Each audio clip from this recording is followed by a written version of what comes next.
is the current global order and what will it become after the COVID-19 pandemic? That's a very good question.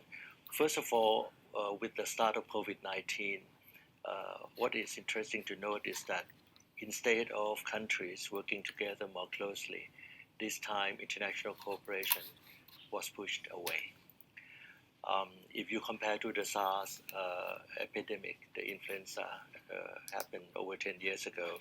At that time, each country, at least in ASEAN 10 plus China, know that pandemic is important. We have to take care of our people first and foremost. But everyone realized that in order to cope with it effectively, you need international cooperation because pandemic knows no boundary. So at that time, within 7 days, leaders of ASEAN and China came to Bangkok and had a meeting, inviting experts from the WHO and other international organizations. And within 60 days, the SARS influenza were taken care of. Whereas this time, when it started, most of the countries felt that it's Chinese problem. It's a problem in China. And people forgot that in the globalized world, people travel around the world. People from China and elsewhere travel to all over the place. And when the pandemic really started, countries decided to close boundary. Some countries banned exports of surgical masks, export of the respiratory machine, export of the PPE, for example, instead of finding the ways to help each other.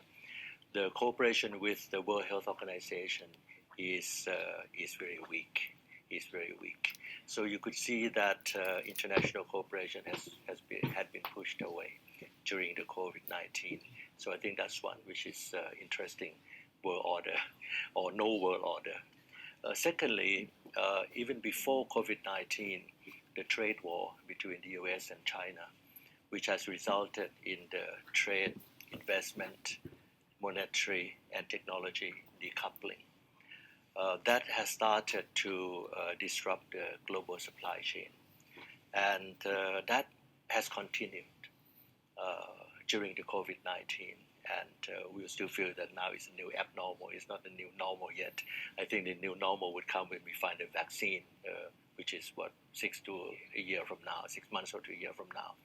So I think that's something that is very important because the decoupling of trade and technology between the US and China would affect the regional supply chain and global supply chain. So the supply chain or the free market of products has become selective. Selective in terms of product and selective in terms of the region. Some product, the supply chain is still globalized. Some product is no longer globalized. Some products are regionally based instead of global based because of the trade war, investment war, and technology war, which has resulted into not only the war, but the decoupling. I think that's a very important trend, and that's what I call it, fragmented globalization. So it's no longer a free economy. It's no longer open economy. It's no longer a globalized economy anymore, but it's fragmented globalization. It's not that it's no globalization. Of course, President Trump's policy of America first, the UK Brexit, and the rise of the right wing in Europe has made countries come closer to what I call the anti-globalization. So on top of the decoupling, the anti-globalization sentiment has risen, and I think that has caused a fragmented globalization. Third, since international cooperation has been pushed away, since international or multilateral institutions have been weakened because of the lack of support of the major countries, especially the United States. So we have seen the weakening of the multilateral institutions. Some countries are very anti-multilateralism. The United States, as a clear example, does not support the work of the World Health Organization. United States does not support the work of the World Trade Organization, and many powerful countries do not support the work of the United Nations itself, especially the Security Council. The weakening multilateral institutions, weakening multilateralism is something that has become more evident as the new world order or the new world disorder. Having said that, the fourth issue is very important, that we have seen the better momentum of regionalism. We have seen ASEAN countries got together through the video conference, leaders met. So you see that this globalization or the multilateralism has become regionalized. So I would call it the regionalization of multilateralism. So you have various regional and sub-regional organizations try to work together. So the world order, in my observation, has become more issue-specific and country-specific. So this is the kind of the new world order that I'm describing. One is the fragmented globalization. I mean, globalization in this case refers to economic globalization, free trade, and so on and so forth. So as a result of the trade war, technology war, and technology and trade decoupling, we have the disruption of supply chain. We have fragmented globalization, selective in the region, selective on the product. We have the weakening multilateralism. We have the strengthening of regionalism, or the regionalization of multilateralism.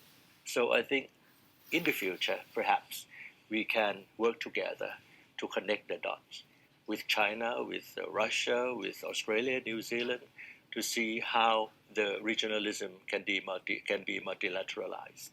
The COVID-19 pandemic had led to the weakening of multilateral institutions and strengthening of the regionalism. In your view, what is the antidote to the weakening of multilateralism? From now on, I think all of this trend will continue. I think the fragmented globalization in the economic activities will continue. Especially it will intensify when we get close to the US election in November. The new era of Cold War would be intensified. The clash, the non-military, non-use of force so far type of war between the US and China will continue. I mean, yesterday we also saw the news that the US administration or the closure of the consulate in Houston, for example. But when you start to have this decoupling of trade, investment, and technology, it's very difficult to reverse it. Companies investing in China would have to find alternative places, alternative market to invest, perhaps ASEAN. But whether they will come to Thailand or not, we are not sure. So the fragmented globalization, I think, will continue and would take a long time before it will come back to normalcy, or it will never come back to normalcy. The weakening of multilateralism, the weakening of multilateral institutions, the UN as the forefather of all of this, would be very difficult. Secretary General Guterres himself came out and said that the world has no global leadership. I mean, he himself is global leader, right? He said that there's no global leadership because there's a constraint and limitation. What the UN can do. The role of regional and sub-regional organizations would be strengthened. And I think that's the rule of the game. I think that's a new engagement. So we have to see how Thailand can engage with ASEAN, with other regional sub-organizations, sub-regional organizations, and regional organizations into looking at the agenda. Another medium-term and post-COVID-19 terms, what would happen is that I think countries would focus more on food security and health security much more than before. I think the world will become, or each country would adopt a more self-reliance approach, especially on food and health security. Another issue that will become the name of the game is what I call the economy of trust. So at all level, all the way up to the government, how can we trust the policy of each government in terms of health security, in terms of providing health care for the people, is something that can be trusted. If we travel into country A and we have certain health problem, can we trust the hospital or medical system in this country? So this economy of trust will become the name of the game. And again, technology will come into play. The test and trace, trusted tourism, traceability of medical supplies or food products, it has to be assisted by technology. So, in this new international architecture, how should Thailand navigate its foreign policy? That's a very good question.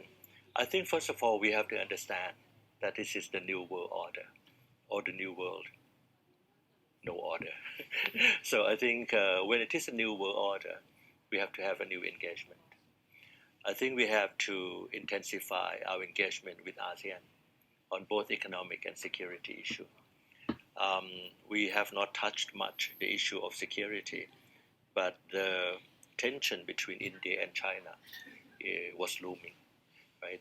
The interference of the outside regions was also or has been looming, I have to say.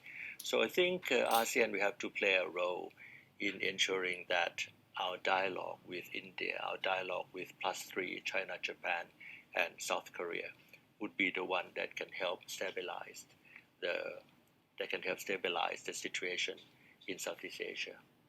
Secondly, since food and health security would become a very important issue, we are abundant in food. Some countries are very advanced in medical technology. How can we pair up and work together? How can ASEAN as a whole work together and then link up with China, with Japan, and with South Korea? How ASEAN can also play a balancing role within the midst of trade war, technology war between China and the United States. ASEAN has been friends to both China and United States. Thailand herself is the oldest treaty ally in Southeast Asia with the United States. And economically, we are very close to China. We rely on China a lot. And ethnically, we are close to the Chinese as well. So I think Thailand can play a very important bridge in trying to find a way to bridge China and the United States. We are a small country. But when we work with 10 other countries in ASEAN, ASEAN to me is a regional stabilizer. ASEAN is a regional bridge. ASEAN is a regional balancer. Thailand, I think, is the same as ASEAN. We don't have to choose. We don't want to choose between China or the United States. We want to be friends with both. US is important to Thailand and to ASEAN, and China is very important to Thailand and ASEAN. So how Thailand can navigate the foreign policy on food, health, security, using the trend of self-reliance to our benefit, using the trend of regionalism to our benefit, using the special characteristics of ASEAN as a regional balancer to our benefit, to work with both China and the United States. So I think our foreign policy would have to be quite proactive. We have to understand the complexity, the new VUCA world, VUCA. Post-COVID-19 VUCA is a little bit different from the pre-COVID-19 VUCA. It's more volatile, it's more uncertain, it's more complex, and it's more ambiguity. But once we understand it, and we understand that the food security is important, regionalism is important, self-reliance is important, so I think that's the way forward. With China and the US strengthening their engagement in the region, it has become the norm that countries have to start choosing sides. Mhm. Yeah, and from my understanding, I think Thailand has been trying to balance its foreign policy to not choose side between the U.S. and China. Mhm. How can we maintain this strategy? Well, I think that has been our foreign policy strategy from the very beginning. Before even the rise of China. In fact, we have to trace this back to over 150 years of our foreign policy. So we never show side. We work with all parties involved. When I was foreign minister for 4 years, exactly the same thing. I followed the footsteps of His Majesty King Rama V. Of course, we cannot have exactly the same proximity in terms of the relationship with all countries in one day. But I think overall policy, you have to see that yes, we have this economic partnership, strategic partnership with China. We have the security cooperation with the United States. We have the cobalt gold. We have worked together for anti-terrorism.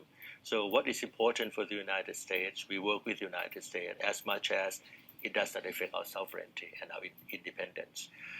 What is important for China and is important to us, we work with the Chinese, we work with AIIB, the Asian Infrastructure Investment Bank. We participate in the Belt and Road because this is so important for the ASEAN connectivity. It has built upon the ASEAN connectivity, which is the strategy of ASEAN and of Thailand.